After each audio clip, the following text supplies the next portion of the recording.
Ya el legendario Kentaro Miura llevó conceptos como los que podemos ver en Hellraiser y muchos más a otro nivel en su obra maestra Berserk. Miura tomó la esencia de los cenobitas y la transformó en una espiral de emociones, filosofía y un destino implacable, personificado en la misteriosa mano de Dios. Aunque algunos fans ven a Berserk como una historia de superación, una rivalidad épica, narrativa de amor o un festín de sangre, nadie puede negar que la mano de Dios es uno de los elementos más fascinantes del universo de la serie. Lo que realmente los hace cautivadores es el aire de misterio que los rodea, pues a lo largo de la historia muy poco se revela sobre ellos, hasta ahora, más o menos. La mano de Dios no solo actúa como meros villanos, su influencia se extiende mucho más allá de lo evidente, desde la catástrofe del eclipse hasta la creación de los apóstoles y la perpetua batalla entre el bien y el mal. Sus maquinaciones están detrás de los eventos más devastadores de Berserk. Como manifestaciones de la idea del mal, encarnan lo peor de la humanidad, los miedos y las desesperaciones más profundas. Estos seres demoníacos o angelicales, según quien los vea, no solo son icónicos por su poder, sino por su rol crucial en la narrativa. Su inquietante y omnipresente influencia asegura que el conflicto entre la luz y la oscuridad se mantenga en el corazón de esta sombría y compleja historia, inmortalizando a la mano de Dios como uno de los pilares más impactantes de este universo. Aclaro que estas explicaciones son las más razonables de ser reales, y es lo que la gran mayoría de nosotros como fans intuimos y hemos entendido con algunas pistas, ya que aún no hay una explicación oficial. Por eso hoy en Geek Boys te mostramos el origen de todos los miembros de la mano de Dios con spoilers.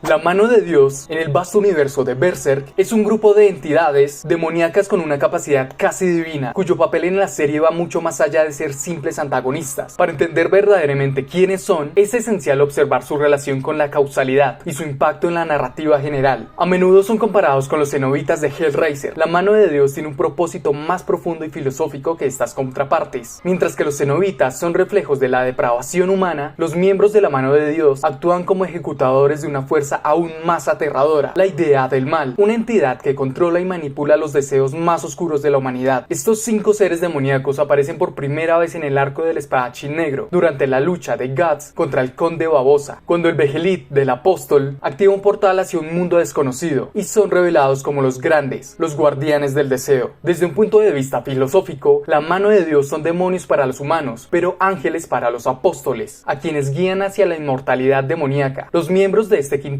residen en las profundidades del mundo astral, uno de los 3 planos de la existencia en el universo de Berserk, y se presentan solo ante aquellos destinados a ser tocados por la causalidad, a través de un objeto maldito llamado el Behelit. Este objeto actúa como una llave que vincula el mundo físico con el astral, y se entrega a aquellos elegidos por la causalidad en momentos de extrema desesperación. Cuando el portador de un Behelit llega a su punto más bajo, la mano de Dios les ofrece un trato: sacrificar a aquellos que aman para obtener más poder. La diferencia entre los apóstoles y los miembros de la mano de Dios radica en el tipo de Behelit que poseen. Mientras que los apóstoles activan un Behelit ordinario para transformarse, y hasta donde podemos analizar, los miembros de la mano de Dios fueron una vez humanos y se les concedió probablemente el Behelit carmesí, también conocido como el huevo del rey. Debo hacer un inciso en esto: el único Behelit conocido por un miembro de la mano de Dios es el de Femto, que es llamado huevo del rey, y muchos opinan que puede ser por su propia historia que es llamado así, pero cabe la posibilidad que los otros miembros de la mano de Dios hubiesen tenido su propio Behelit con un distinto nombre o color. Esto hasta el momento no es 100% seguro. Lo que sí es seguro es que este Behelit especial solo aparece cada 216 años y se otorga a aquellos destinados a convertirse en los soberanos demoníacos más poderosos. A lo largo de la serie se revela que cada uno de estos seres en algún momento fue humano, al igual que los apóstoles, sacrificando su humanidad a cambio de un poder inimaginable, ascendiendo a su forma actual. Este ciclo de sacrificio y transformación está profundamente vinculado al concepto de la causalidad en Berserk. La historia no solo se repite en un círculo, sino en una espiral en la que los eventos se replican, pero con variaciones. Aunque los miembros de la mano de Dios han trascendido su humanidad, su poder y posición no son el resultado del azar, sino de los eventos predeterminados por fuerzas mayores. El concepto de la mano de Dios va más allá de su mera existencia como seres de gran poder. actúan como los arquitectos de la oscuridad en este mundo, orquestando eventos como el eclipse, donde los elegidos sacrifican a aquellos que aman para renacer como apóstoles demoníacos. Este ritual macabro es uno de los elementos más brutales de la serie, y bajo su supervisión, los portadores de Beherit son consumidos por demonios y renacen en una ceremonia sangrienta y horrenda. El origen de la mano de Dios es igualmente fascinante. Void, el miembro más antiguo de la mano de Dios, aparece en eventos distantes y misteriosos, junto a otras entidades que no son los actuales miembros del grupo. Este hecho deja entrever la posibilidad de que la mano de Dios haya existido en formas anteriores, evolucionando a lo largo de los siglos. Aunque se desconoce el destino de esos seres, Void ha perdurado a lo largo del tiempo, reclutando nuevos apóstoles y futuros miembros para la mano de Dios. Sin embargo, la mano de Dios tiene oposición. A lo largo de la serie, el Caballero Calavera se ha erigido como uno de sus principales adversarios. Este misterioso guerrero, que también tiene vínculos con la causalidad y el mundo astral, ha dedicado su vida a combatir los planes siniestros de Void y sus seguidores. Aunque las motivaciones del Caballero Calavera siguen siendo un enigma, sus enfrentamientos con los apóstoles y la mano de Dios son legendarios, añadiendo un nivel adicional de conflicto al mundo ya caótico de Berserk. Cada miembro de la mano de Dios posee habilidades únicas que les otorgan control sobre aspectos fundamentales de la realidad, pero a pesar de su inmenso poder, la mano de Dios no es omnisciente. Aunque tienen un dominio absoluto sobre el flujo de la causalidad y pueden prever múltiples resultados, no son infalibles. No pueden anticipar cada detalle del destino, y en ocasiones la narrativa muestra cómo deben adaptarse ante eventos imprevistos, lo que les otorga una vulnerabilidad que los hace aún más intrigantes. En última instancia, lo que distingue a la mano de Dios es su conexión con los aspectos más oscuros de la humanidad. Estos seres demoníacos han moldeado sus formas a partir de las reservas inmensas de negatividad, desesperación y maldad humana. En cierto sentido, son encarnaciones vivientes de los defectos y miedos más profundos de toda la humanidad, representando lo peor de la psique humana. La mano de Dios es mucho más que un simple grupo de antagonistas todopoderosos. Son arquitectos del destino, manifestaciones del mal humano y figuras claves en el eterno conflicto entre la luz y la oscuridad que define el universo de la serie. Su influencia sigue siendo una constante en la historia, asegurando que la lucha entre el bien y el mal permanezca en el corazón de Berserk.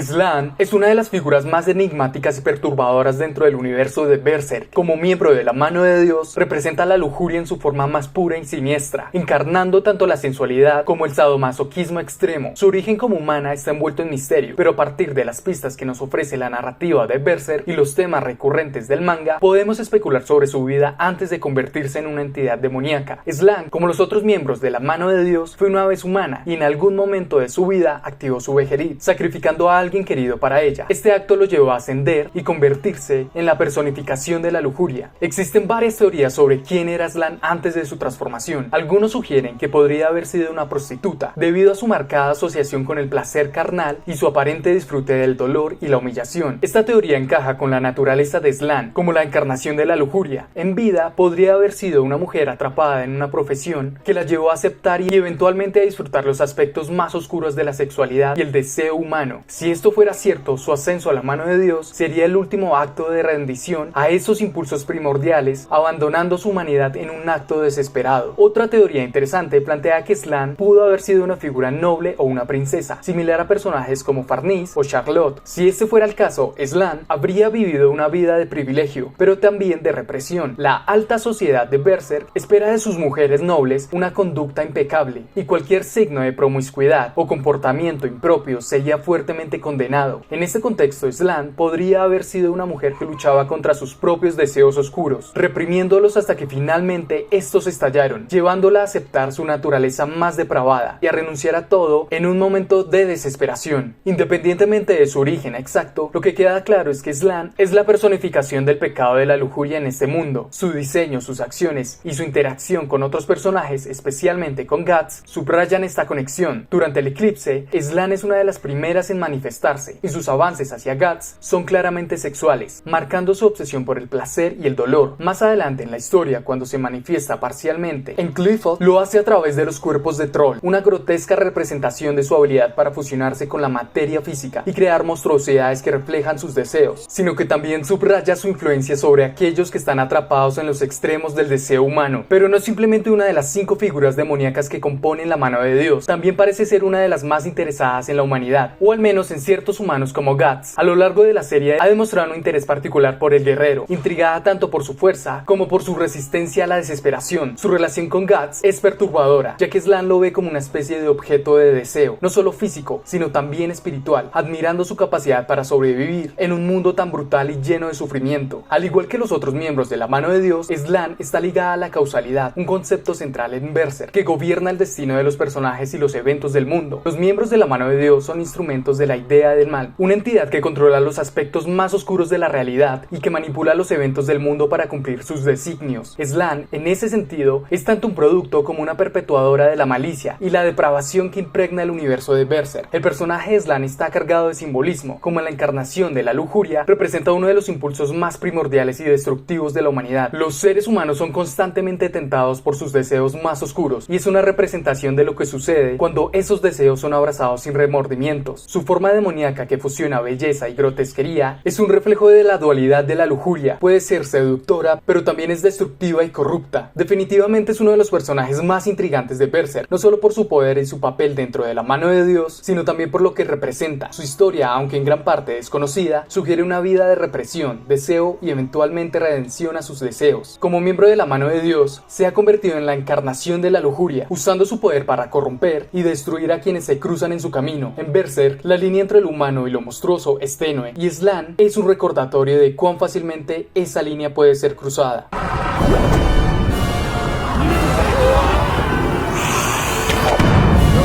Ubik es un personaje cuyo origen y naturaleza reflejan una profunda manipulación y deseo incontrolable de moldear la realidad a su antojo. Desde su primera aparición en el eclipse de Griffith, Ubik desciende del cielo de las almas torturadas con una apariencia peculiar, inspirada en Butterball de Hellraiser. A través de estas características, Miura le da una identidad visual distinta, pero su verdadero poder reside en su habilidad para manipular las mentes y deseos de los demás. Es el manipulador por excelencia dentro de la mano de Dios. A menudo interactúa directamente con aquellos destinados a convertirse en apóstoles o a ser los poseedores del Bejerit carmesí, utilizando su astucia y retórica venenosa para extraer los deseos más oscuros y reprimidos de sus víctimas. En el eclipse, él es quien se dirige a Griffith para explicarle que todo lo que está sucediendo es una consecuencia de su propia voluntad, introduciéndolo de lleno en la fatalidad de la causalidad que rige el universo de Berserk. Una de las habilidades más notables de Ubik es la de dar forma física a la conciencia y manipular desde adentro, como lo demostró cuando recreó la infancia de Griffith para mostrarle lo que él llamaba la verdad. A través de esa intervención, Ubik le muestra a Griffith una visión de su vida que lo lleva a confrontar su propio egoísmo y ambición, aspectos que siempre habían estado presentes en él, incluso antes de su caída. Esta capacidad para manifestarse dentro de la mente de los demás sugiere que Ubik, en su vida humana, podría haber sido alguien profundamente involucrado en el control psicológico o social, lo que nos lleva a explorar posibles teorías sobre su origen. Hay dos hipótesis principales sobre quién pudo haber sido Ubik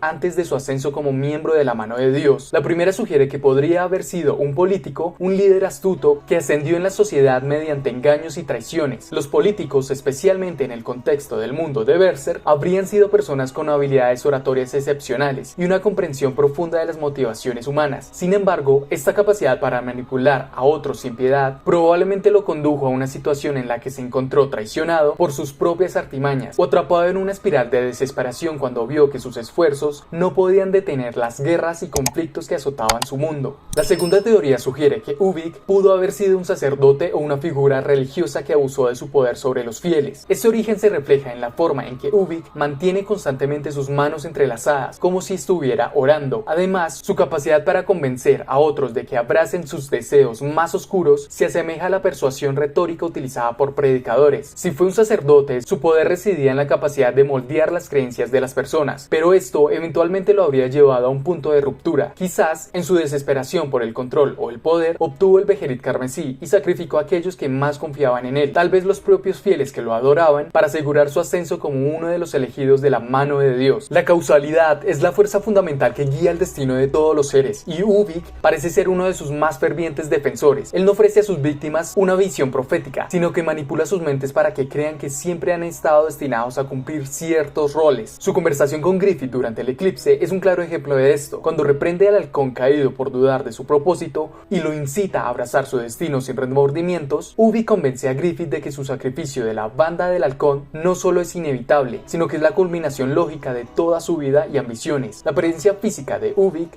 como demonio también es una extensión de su naturaleza manipuladora. Sus tentáculos, que parecen flotar y enredarse, representan visualmente su capacidad para extender su influencia en las mentes de los demás, envolviendo sus pensamientos y deseos hasta que no puedan escapar. Su forma flotante y la constante unión de sus manos, como si estuvieran orando o reflexionando, refuerzan la idea de que en su vida humana estuvo vinculado a la religión o a la política, roles que exigen un control constante sobre las percepciones y creencias de las demás personas. Sin embargo, a pesar de su poder, Ubik rara vez se manifiesta en el mundo físico de la misma manera que los otros miembros de la mano de Dios. Esta falta de intervención directa podría indicar que prefiere trabajar en las sombras, manipulando eventos desde lejos y utilizando su influencia para guiar a los humanos hacia sus propios destinos oscuros, sin que ellos se den cuenta. El poder de Ubik reside en su habilidad para convencer a los demás de que lo que desean es inevitable, incluso si eso significa su propia destrucción. Ya sea que haya sido un político astuto o un sacerdote corrupto, lo que está claro es que su ascenso a la mano de Dios fue el resultado de su capacidad para manipular las mentes y los corazones de los humanos. Al final, él sacrificó su humanidad por el poder absoluto de controlar las percepciones de los demás, convirtiéndose en un maestro de la manipulación que juega con las emociones y deseos más oscuros de aquellos que caen bajo su influencia.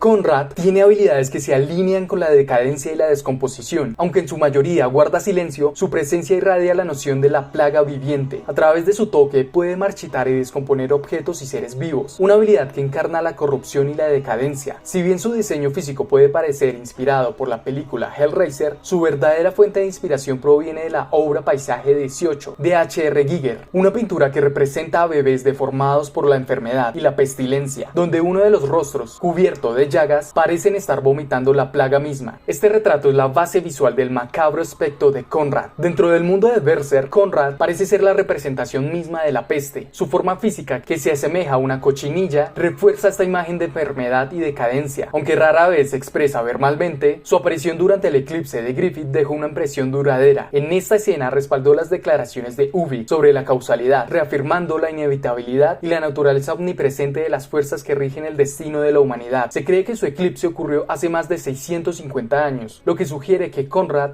ha existido desde un mundo post-Geyseric, una época plagada de hambre y enfermedad. Durante el arco de la Convicción, provocó una epidemia en Albion, diseminando la peste a través de ratas, lo que aceleró la decadencia de la humanidad y preparó el escenario para la encarnación de Femto. Uno de los aspectos más intrigantes de Conrad es su posible vida anterior antes de convertirse en un miembro de la mano de Dios. Se ha especulado que, en su vida mortal, podría haber sido un médico medieval. En este escenario, habría estado al frente de la lucha contra la peste, tratando de salvar a las masas afectadas por la enfermedad. Sin embargo, la futilidad de sus esfuerzos y la inquebrantable propagación de la plaga habían llevado a Conrad a una desesperación tan profunda que decidió abrazar el caos y convertirse en aquello que tanto temía, la plaga misma. Otra posibilidad inquietante es que Conrad haya sido un niño que activó un Beherit tras presenciar el horror de la peste de primera mano. Esta teoría cobra fuerza debido a la inspiración visual de su personaje en la pintura de Giger, la cual retrata a niños plagados de enfermedad. Si bien estas son especulaciones, reflejan la profundidad del tormento que Conrad pudo haber experimentado antes de renunciar a su humanidad. Imagina a un hombre, tras haber salvado a innumerables vidas, se encuentra frente a su propia mortalidad, infectado por la peste que había combatido durante tanto tiempo. Es en este momento, cuando la sangre fluye de sus heridas, que el Beherit carmesí se activa, invocando a la mano de Dios. En este instante, Conrad es confrontado con su verdadera naturaleza, un complejo de salvador tan profundo que lo llevó a creerse superior a aquellos a quienes había sanado. Al aceptar convertirse en un demonio, sacrifica a todos los que alguna vez definieron su existencia como humano, siendo transformado en la encarnación misma de la plaga que había intentado combatir. Desde entonces, Conrad ha mantenido su silencio, permitiendo que sus acciones hablen por él. Ya no necesita alardear de su vasto conocimiento médico ni de sus logros pasados. Ahora es una fuerza implacable, desatando la pestilencia sobre la humanidad en momentos clave, como lo hizo en Albion. Aunque su transformación fue devastadora, Conrad parece haber encontrado satisfacción en su nuevo rol como portador de muerte y enfermedad, una figura oscura que continúa esparciendo sufrimiento siglos después de su ascensión.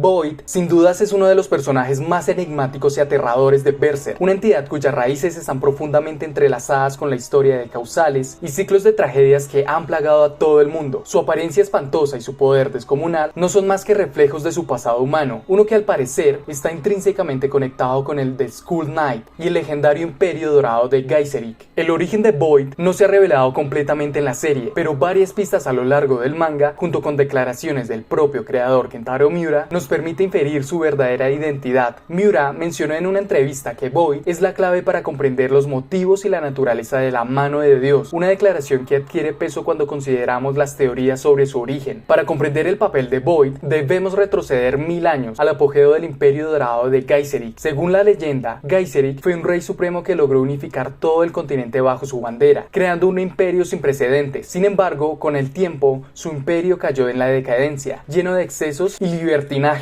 lo que llevó a su eventual condena. Aquí es donde entra en escena un sabio, mencionado en la historia de Midland. Este sabio se opuso públicamente a los excesos de Geyserik y fue encarcelado y torturado en la Torre de la Condena. La teoría más aceptada es que este sabio es en realidad Void, quien tras ser sometido a una tortura inimaginable, fue visitado por una entidad del mundo astral que le otorgó el Beherit. En un acto de desesperación y resentimiento, el sabio utilizó el poder del Beherit para sacrificar a los habitantes de la capital de Geyserik, hundiendo la ciudad en el fondo de la Torre Rebirth y marcando el inicio de un nuevo siglo de desgracias. Este evento es clave porque parece haber sido el primer eclipse. Void ascendió a la mano de Dios. Uno de los aspectos más intrigantes del pasado de Void es su conexión con Skull Knight, quienes muchos creen que es el propio Geyserik. En el capítulo 362 de Berserk, Guts experimenta una memoria de sangre que muestra los últimos momentos de Skull Knight como humano. En esta visión se revela que Skull Knight estaba vinculado a una mujer, posiblemente su amante, quien fue condenada con la marca del sacrificio. Esta visión también muestra a Void en medio de 4 entidades astrales, lo que sugiere que Void fue clave en el hundimiento del imperio de Geyserik. Otro punto interesante es que Void, a diferencia de otros miembros de la mano de Dios, parece tener un dominio sobre la causalidad y las leyes del tiempo. Su capacidad para manipular el espacio y deformar la realidad sugiere que su poder está vinculado a algo más profundo, algo que trasciende incluso las otras entidades de la mano de Dios. De hecho, el nombre de Void, vacío, podría estar relacionado con el concepto budista japonés Godi, que describe los 5 elementos que componen el universo: tierra, agua, fuego, viento y vacío. Según esta filosofía, el vacío es el espacio etéreo donde residen la conciencia, la creatividad y los misterios más elevados, lo que podría explicar el papel único de Void en la historia. Miura también mencionó que la mano de Dios estaba completa con la incorporación de Femto, la encarnación demoníaca de Griffith. Esto sugiere que Void ha jugado un papel fundamental en la manipulación de los eventos que han llevado a la caída de Geyserik y posteriormente a la creación de Falconia, la nueva ciudad capital de Griffith. De hecho, se teoriza que Falconia es la resurrección de la antigua capital de Geyserik, lo que cierra el ciclo iniciado hace 1000 años. El pasado de Void también parece tener implicaciones más amplias en el futuro de la historia de Berserk. A medida que los eventos avanzan, queda claro que Void sigue siendo una figura central en los planes del destino, y su enfrentamiento con Skull Knight, quien parece haber sobrevivido a su propia muerte gracias a la armadura Berserker, podría ser clave para desentrañar el ciclo de tragedia y sufrimiento que ha plagado al mundo. Lo más probable es que Void, en su vida pasada como el sabio torturado por Geyserik, es la clave para comprender no solo la historia del Imperio Dorado, sino también el propósito y los motivos de la mano de Dios. Su ascensión a través del Beherit marcó el inicio del ciclo de la destrucción y el renacimiento que ha plagado a la humanidad durante 1000 años, y su conexión con el Skull Knight sugiere que su historia aún no ha terminado, mientras que Griffith y su nueva ciudad Falconia representan un nuevo amanecer. Void y Skull Knight son recordatorios de las sombras que se ciernen sobre ese futuro, ecos de un pasado que aún buscan su resolución.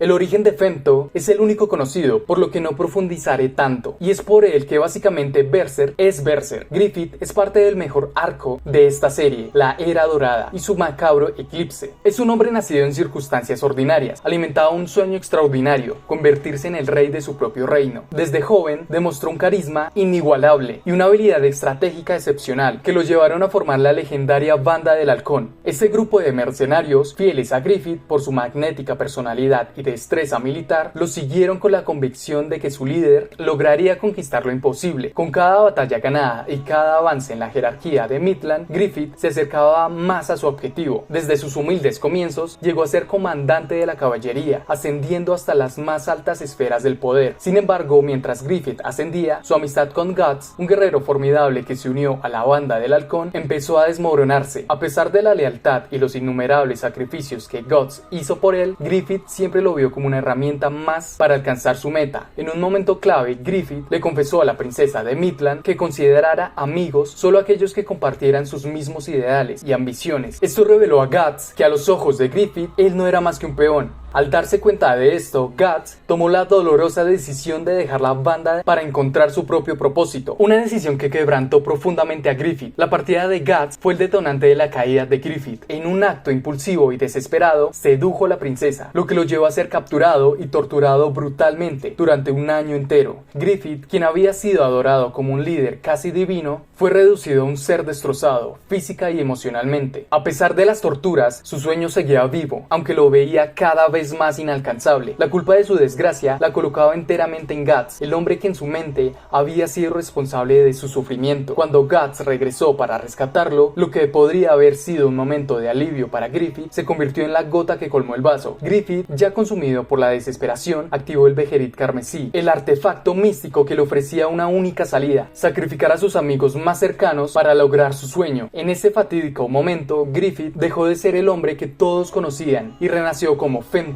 el quinto y más nuevo miembro de la mano de Dios. Su sacrificio no solo significó la muerte de la banda del Halcón, sino que también lo transformó en una entidad sobrenatural, con poderes de manipulación espacial y un destino teñido de oscuridad. El nombre Femto proviene de una cuatrillonésima parte de una unidad, un término usado en matemáticas para describir algo extremadamente diminuto. Esta elección de nombre no es casual, refleja su renacimiento como un ser divino que, aunque trascendente, es insignificante en comparación con las fuerzas cósmicas que gobiernan el universo de Berserk. Pero en este nuevo estado, Femto no es insignificante en lo que respecta al mundo humano. De hecho, es la clave para el futuro del mundo, ya que su influencia comienza a moldear el destino de la humanidad. Uno de los momentos más impactantes luego de su transformación fue su ataque brutal a Casca, la mujer que apreciaba y que había sido la mano derecha de Griffith. Frente a Guts, cometió un acto atroz, lo que selló la ruptura definitiva entre ambos y dio inicio al camino de venganza imparable de Guts. Mientras tanto, Griffith, como Femto, continuó manipulando los eventos a su favor, presentándose ante el mundo como el Halcón de la Luz, el salvador mesiánico que liberaría a la humanidad de las fuerzas oscuras que la asolaban, ocultando el hecho de que él mismo era la fuente de mucho de ese mal. Femto, a pesar de ser el miembro más reciente de la mano de Dios, es sin duda el más importante, ya que es el único capaz de interactuar directamente con el mundo físico. Esto lo convierte en una pieza crucial en el juego de poder cósmico que se desarrolla en Berserk. A medida que la historia avanza, la inevitable confrontación entre Guts y Griffith se convierte en el clímax de esta épica, donde los antiguos amigos, ahora enemigos mortales, se enfrentarán en un conflicto que decidirá el destino de todo el mundo. Así, la transformación de Griffith en Femto no solo marca un punto de no retorno para él, sino que redefine el eje de la narrativa de Berserk, convirtiéndolo en el villano definitivo, el hombre por quien Guts alguna vez empuñó su espada y al que ahora debe derrotar para alcanzar la redención. La mano de Dios en Berserk representa una fuerza manipuladora que guía a la humanidad hacia la oscuridad, garantizando que las elecciones de las personas siempre sirvan a sus propósitos. Aunque el libre albedrío juega un papel importante, los miembros de la mano de Dios aseguran que el destino siga su curso, manipulando los eventos hacia el sufrimiento y la desesperación. Es someter al mundo bajo el control de la idea del mal absoluto, acercando a la humanidad a su propia extinción. Solo pregúntate a ti mismo, si la mano de Dios llegara a tu puerta con promesas de poder y vida eterna a cambio de un sacrificio, ¿podrías resistirlo? Ahí es donde la violencia de Berserk deja de ser autocomplaciente y se convierte en un comentario sobre nuestra sociedad, como el punto más bajo de la existencia moral de la humanidad. Si quieres más videos de Berserk y el video te gustó, no olvides suscribirte, dejar tu like y comentar tu opinión. Me apoyarías de una manera brutal. Te dejamos este top sobre los apóstoles más poderosos de Berserk. Recuerda que somos Geek Boys. Hasta la próxima.